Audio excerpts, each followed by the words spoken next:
రాహుల్ గారు, regular visa అంటే ఏంటి? చాలా మందికి చాలా డౌట్స్ ఉన్నాయి. ఈ వీసా హెచ్-1బీ వీసా కోసం అండ్ వీసా కోసం. మీరు ఒకసారి ఈ హెచ్-1బీ హ్మ్. వీసా అంటే ఏంటి? రెగ్యులర్ వీసా అంటే ఏంటి? ఒకసారి ఎక్స్‌ప్లెయిన్ చేస్తారా? ఇప్పుడు H1B వీసా అన్నది లాటరీ సిస్టమ్ ఉంటదండి. ఎవ్రీ ఇయర్ మనకు 65,000 నార్మల్ H1బీస్ ఉంటాయి. ఆ తర్వాత 20,000 మాస్టర్స్ కోటా అని ఉంటదండి. ఈ ఓకే. 2 కూడా every year 85,000 total. 65,000 normal quota, 20,000 masters quota. అయితే ప్రతి సంవత్సరం ఏం చేస్తారంటే మనం ఎప్పుడు అప్లై చేసుకోవచ్చు అంటే వీటికి ఏప్రిల్ 1 అప్లై చేసుకోవచ్చు అన్నట్టు. వాటికి ఏం చేస్తారంటే లాటరీ కండక్ట్ చేస్తారండి. ఎవ్రీ ఇయర్ మార్చ్ లో ఏం చేస్తారంటే లాటరీ పెట్టి, ఎందుకంటే 85,000 వీసాస్ ఉన్నా కూడా అప్లికెంట్స్ అంటే మనం అప్లై చేసే వాళ్ళు చాలా మంది ఉంటారు. అవును. లాస్ట్ టైం దాదాపుగా 6 లక్షల పైన మంది ఉన్నారు. 85,000. అంటే దానికి ఏం చేస్తారంటే లాటరీ కండక్ట్ చేస్తున్నట్టు. లాటరీ కండక్ట్ చేయడానికి మార్చ్ నుంచి మార్చ్ సమ్వేర్ మార్చ్ 1 నుంచి మార్చ్ ఎండ్ దాకా ఈ లాటరీ అన్నది చేస్తారండి. ఈ ఇయర్ మాత్రం అంటే ఈ 2024 లా లాటరీ అన్నది మనం ఎప్పుడు అప్లై చేసుకోవచ్చు అంటే మార్చ్ 6 నుంచి మార్చ్ 22 మధ్యలో మనం లాటరీ అప్లై చేసుకోవచ్చు. అంటే ఏదైనా కంపెనీ ఒక అబ్బాయినో అమ్మాయినో హైర్ చేయదలుచుకున్నప్పుడు వాళ్ళు ఏం చేస్తారంటే ఆ అమ్మాయి అబ్బాయి పేరు కానీ వాళ్ళ పాస్పోర్ట్ ఇన్ఫర్మేషన్ కానీ అవన్నీ ఏం చేస్తారు, లాటరీలో వేసి పెడతాం అన్నట్టు. ఆ ఓకే. లాటరీలో వేసి పెడితే వాళ్ళ పేరు తగిలింది అనుకోండి, అప్పుడు వాళ్ళు ఏప్రిల్ 1 నుంచి జూన్ 30 లోపల H1B అప్లై చేసుకోవచ్చు. ఓకే. ఇది కోటా. దీన్ని ఏమంటారంటే H1B కోటా అంటున్నట్టు. రెగ్యులర్ H1B అంటే నార్మల్ ఒకసారి లాటరీలో వచ్చిన తర్వాత ఒకసారి H1 అప్రూవ్ అయిన తర్వాత మీరు వేరే కంపెనీకి ట్రాన్స్ఫర్ చేసుకోవచ్చు. అది రెగ్యులర్ H1B అంటారు. ఈ లాటరీ అన్నది మాత్రం ఒకసారి మనం ఫస్ట్ H1Bకి రావాలంటే ఈ లాటరీ ధర ప్రతి ఒక్కరు పోవాల్సిందే అండి. ఓకే. ఈ మాస్టర్ కార్డ్ వీసా అంటే ఏంటండి? ఇప్పుడు నార్మల్ గా మనకు 65,000 ఏమో అందరికీ ఉంటాయండి. అంటే ఎవరికైనా కూడా బ్యాచిలర్స్ డిగ్రీ ఉన్న వాళ్ళకు ఆ పర్టికులర్ జాబ్ కు బ్యాచిలర్స్ డిగ్రీ రిక్వైర్మెంట్ ఉన్న వాళ్ళకి ప్రతి ఒక్కరికి రెగ్యులర్ 65,000 ఉంటాయి. ఈ 20,000 ఎక్స్ట్రా అన్నది అది మాస్టర్స్ డిగ్రీ ఓన్లీ యుఎస్ లో మాస్టర్స్ చేసిన వాళ్ళకి మాత్రమే ఇది ఎలిజిబిలిటీ ఉంటుందండి. ఓకే. అంటే వాళ్ళకి ఛాన్సెస్ ఎక్కువ ఉంటాయి అన్నట్టు. యుఎస్ లో మాస్టర్స్ చేసిన వాళ్ళకు ఈ లాటరీ ధర తగలటానికి ఛాన్స్ ఎక్కువ ఉంటాయి. మిగతా వాళ్ళందరూ ఓన్లీ ఆ 65,000 పోతారు అన్నట్టు. ఫస్ట్ ఏం చేస్తారంటే మనం ఒక ఎగ్జాంపుల్ గా 2 లక్షల మంది అప్లై చేస్తారు అనుకుందాం. అందులో ఒక 40,000 మంది మాస్టర్స్ యుఎస్ లో చేసిన వాళ్ళు ఉందనుకుందాం. ఆ 2 లక్షల మందిని ఫస్ట్ ఈ 65,000 లాటరీలో పెడతారండి. 65,000 లాటరీలో తీసిన తర్వాత ఎవరెవరైతే మాస్టర్స్ వాళ్ళు సెలెక్ట్ కాలేదో వాళ్ళందరినీ మళ్ళీ 20,000 లాటరీలో పెడతారు. అంటే వాళ్ళకి 2 సార్లు ఛాన్స్ ఉంటుంది, హయ్యర్ ఛాన్స్ ఉంటుంది మాస్టర్స్ డిగ్రీ వల్ల. హెచ్-1బీ వీసా లాటరీ సిస్టమ్ అన్నారు కదా! ఈ లాటరీ సిస్టమ్‌లో ఒక ఇండివిడ్యువల్‌కి ఆ లాటరీ సిస్టమ్‌లో ఛాన్స్ దొరికే అవకాశం ఎంతుంది?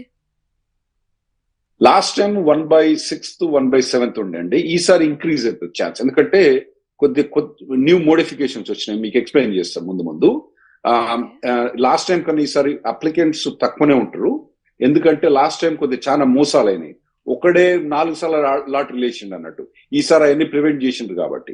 ఓకే. ఈసారి నేను అనుకునేది ఏంటంటే దాదాపుగా 1/4 ఛాన్స్ ఉంటుంది. అంటే ప్రతి నలుగురిలో ఒక్కరికి వచ్చే ఛాన్స్ ఉంటుందని నేను ఎక్స్పెక్ట్ చేస్తానండి ఇప్పుడు. ఓకే. ఇప్పుడు ఈ హెచ్-1బీ కోటాలో 60% ఇండియన్స్‌కే వస్తున్నాయి అని చెప్పి అంటున్నారు కదా! సో, మ్మ్.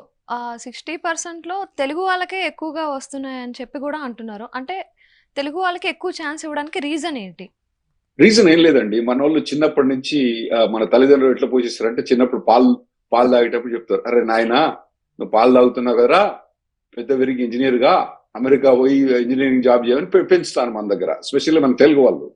దాంతో ఏమవుతుందంటే చాలా మంది ఇంజనీర్స్ అంటే అప్లికెంట్స్, ఇప్పుడు మనకు ఒక 1,00,000 మంది అప్లికెంట్స్ ఉన్నారు అనుకోండి, అందులో 60,000 మంది మనోళ్ళే ఉంటుంది. ఏది ఓహ్! ఇండియన్స్. అవును. ఆ 60,000 మందిలో అంటే 30,000 మనోళ్ళే తెలుగు వాళ్ళే. అంటే 1,00,000 అప్లికెంట్స్ అనుకుంటే అందులో 30,000 మంది మన 30-50% తెలుగు. అవును. 30% మన తెలుగు వాళ్ళే ఉంటుండ్రు అన్నట్టు. అవునవును. ఇండియన్స్ టోటల్ 60% ఉంటాను. So okay. ఇప్పుడు మనకు లాటరీలు తగిలినప్పుడు ఆ లాటరీ కూడా అదే పర్సంటేజ్ తో తగులుతుంది కాబట్టి మనకేం స్పెషల్ గా మనకేం తెలుగు వాళ్ళే అక్కడ పోయి ఓన్లీ తెలుగు వాళ్ళ పేరే పిక్ తీసుకోవని ఏం లేదు. కాకపోతే అప్లికెంట్స్ మన వాళ్ళు ఎక్కువ మంది ఉన్నారు కాబట్టి ఇప్పుడు మనకు ఈ 85,000 వీసాల దాదాపు 25 నుంచి 30,000 మన తెలుగు వాళ్ళకే వస్తాయండి. ఎందుకంటే ఓకే. అంతమంది అప్లికెంట్స్ ఉన్నారు. అవును. ఇప్పుడు ఇప్పుడు అందరూ ఓకే. కంటిన్యూ. మొత్తం 4 లక్షల అప్లికెంట్ ఉన్నారనుకోండి, దాదాపు 1,25,000 అప్లికెంట్స్ మనోళ్ళే ఉంటారు. ఇప్పుడు అందరూ ఆ! జాబ్స్ కోసమని ఇండియా నుంచి యూఎస్ఏ ఎళ్ళిపోతున్నారు గదా! ఈ హెచ్-1బీ వీసాతో. అవునండి. ఇప్పుడు మన హుహు. ఐటీ ఇండస్ట్రీ ఇంపాక్ట్ ఉంటదా దాని మీద? మన ఐటీకి ఇండస్ట్రీకి ఇప్పుడు ఇప్పుడు రివర్స్ బ్రెయిన్ డ్రైన్ అంటారండి. Reverse brain drain. మనకు ఇదివరకు గాంధీ, మహాత్మా గాంధీ ఆ టైంలో ఎట్లుండే చాలా మంది ఇంటెలెక్చువల్స్ అందరూ వెస్టర్న్ కంట్రీస్ పోయేదన్నట్టు. ఇప్పుడు ఏమైతుందంటే, ఇప్పుడు మనకు పోయే వాళ్ళు H1B పోయే వాళ్ళు చాలా మంది ఎటువంటి వాళ్ళంటే స్టూడెంట్ వీసా మీద పోయి అక్కడ కన్వర్ట్ చేసుకుంటారు. కొద్దిగా 3, 4 ఇయర్స్, 4, 5 ఇయర్స్ ఎక్స్పీరియన్స్ ఉన్నోళ్ళు పోయి అక్కడ పని చేసుకుంటారు.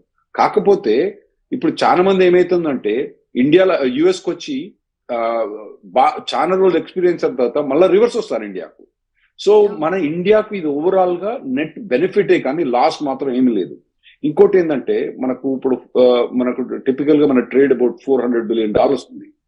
$100 బిలియన్ ఎన్ఆర్ఐస్ పంపిస్తుందండి ఇండియాకు డబ్బులు. $100 billion. This is the highest historical గా ఏ కంట్రీలో కూడా ఇంత హైయెస్ట్ $100 బిలియన్ సొంత దేశానికి పంపే ఈ కంట్రీ కూడా లేదు. సో మనకు ఓవరాల్ గా ఇది నెట్ బెనిఫిటే కానీ నెట్ లాస్ ఏం కాదు. ఓకే. ఈ హెచ్-1బీ వీసా ప్రాసెస్‌లో చిన్న చిన్న చేంజెస్ వచ్చాయి అని చెప్పి అన్నారు. ఆ చేంజెస్ ఏంటి ఒకసారి చెప్తారా? ఇది చాలా ఇంపార్టెంట్ అండి. ఎందుకంటే లాస్ట్ టైం నేనేం చెప్పినా ఇప్పుడు ఒక శ్రీనివాసరావు గారు అని ఒకడు ఉన్నాడు అనుకోండి. శ్రీనివాసరావు గారు ఒక కంపెనీ ఏ తోటి అప్లై చేస్తుండు. ఇదివరకు ఏం చేసిండంటే కొంతమంది మోసగాళ్ళు, అందరు కాదు, కొంతమంది మోసగాళ్ళు ఏం చేసింటే ఈ శ్రీనివాసరావు ఏం చేసిండు, కంపెనీ ఏ ద్వారా పోయిండు, కంపెనీ బి ద్వారా పోయిండు, కంపెనీ సి ద్వారా పోయిండు, కంపెనీ డి ద్వారా పోయిండు, కంపెనీ అంటే 5 కంపెనీల ద్వారా పోయిండు అన్నట్టు. అయితే లాటరీలో పిక్ అయినప్పుడు ఏం చేస్తాడంటే శ్రీనివాసరావు 5 ఉంటారు అక్కడ. 5 ఆయనకు వచ్చే ఛాన్స్ ఎక్కువ ఉంటుంది అన్నట్టు. అయితే ఈ 5 కంపెనీల నుంచి ఆయనకు రియల్ గా జాబ్ లేకున్నా కూడా ఈ కంపెనీస్ అప్లై చేసినాయి ఇతనికి. దాని వల్ల ఏమైందంటే శ్రీనివాసరావుకి ఏమో ఛాన్స్ ఎక్కువ వచ్చింది. ఇప్పుడు మీరున్నారు అనుకోండి, మీరు లక్ష్మి గారు ఉన్నారు, మీరు లక్ష్మి గారు కంపెనీ ఎక్స్ తోటి ఫైల్ చేస్తున్నారు. ఒక్కసారి మీరు నిజంగా జెన్యున్ ఉన్నారు కాబట్టి మీరు ఒక్కటేసారి ఫైల్ చేస్తే మీ ఛాన్సెస్ లాటరీలో రావడం తక్కువ కదా. మరి శ్రీనివాసరావుకి ఛాన్స్ ఎక్కువ ఉంటుంది కదా లక్ష్మి గారు. అది బాగా ఫ్రాడ్ అయిందండి లాస్ట్, అంటే ఒక 3-4 ఇయర్స్ నుంచి బాగా ఫ్రాడ్ అయింది. లాస్ట్ ఇయర్ ఏం చేసినట్టే వాళ్ళు ఒక పబ్లిష్ చేసిండ్రు, మొత్తం 7 లక్షల మంది అప్లికెంట్స్ లా 4 లక్షల మంది ఫ్రాడ్లెంట్ అప్లికేషన్స్ అని వాళ్ళు చేసినారండి. చేసి దాన్ని ప్రివెంట్ చేయడానికి ఏం చేసినట్టే, ఇప్పుడు శ్రీనివాసరావు ఈసారి company A, company B, company C, company D apply చేసినా కూడా శ్రీనివాసరావు విత్ పాస్పోర్ట్ నెంబర్, అతని పాస్పోర్ట్ నెంబర్ 123 అనుకుందాం. Srinivasarao passport number 123. శ్రీనివాసరావు ఒక్కడే అన్నాడు, అతన్ని 5 కౌంట్ చేయరు. లక్ష్మి గారు కంపెనీ ఎక్స్ నుంచి ఫైల్ చేస్తుండ్రు. లక్ష్మి గారు passport number 890. Okay. So Lakshmi గారు ఒక్కలే, శ్రీనివాస్ గారు ఒక్కలే. రావు గారికి 10 కంపెనీల నుంచి అప్లై చేసినా కూడా అతనికి అడ్వాంటేజ్ లేదు. దానివల్ల ఏమైందంటే జెన్యున్ అప్లికెంట్స్ కు ఈసారి మంచి ఛాన్స్ వస్తుందండి. సో వ్యూవర్స్ చూశారు కదా, మల్టిపుల్ ఏజెన్సీస్ నుంచి అప్లై చేయకండి, చేసినా కన్సిడర్ చేయరు. లాస్ట్ టైం చేసిన వాళ్ళకు కూడా ఏమైందంటే ఇప్పుడు వాళ్ళందరూ H1Bs కూడా రివోక్ చేస్తున్నారు, వాళ్ళకి లైఫ్ టైం బ్యాన్ పెడుతున్నారు. దాదాపుగా ఒక 90,000 మెంబర్స్ 4 lakhs అప్లికేషన్స్ ఫైల్ చేసినట్టు. అందులో సెలెక్ట్ అయిన వాళ్ళు, అప్రూవ్ అయిన వాళ్ళని కూడా ఏం చేస్తున్నారంటే వెనుకకు పిలిచి వాళ్ళ H1Bని రివోక్ చేసి వాళ్ళని లైఫ్ టైం బ్యాన్ పెట్టే ఛాన్స్ బాగున్నది. వాళ్ళకి చాలా మంది రివోక్ చేస్తారు. అంత ఈజీ యూఎస్ లో ఫ్రాడ్ చేయడం ఈజీ కాదు. సో అక్కడ అసలు వీలే కాదు, ఫ్రాడ్ చేసిన వాళ్ళు బతకలేరు ఇక్కడ. అయితే వాళ్ళందరూ కూడా పీకేస్తున్నారు. అయితే ఇప్పుడు ఏంటంటే ఇప్పుడు వాళ్ళకి H1B అప్రూవ్ చేసి మళ్ళా రివోక్ చేయడానికన్నా ఇచ్చుడే ఇయర్ అన్నట్టు. శ్రీనివాసరావు గారికి 5 కంపెనీ నుంచి చేసినా కూడా శ్రీనివాసరావు పాస్పోర్ట్ నెంబర్ 123 తోటి కౌంట్ అవుతుంది కాబట్టి అతనికి అడ్వాంటేజ్ లేదు, అతను చేయడు.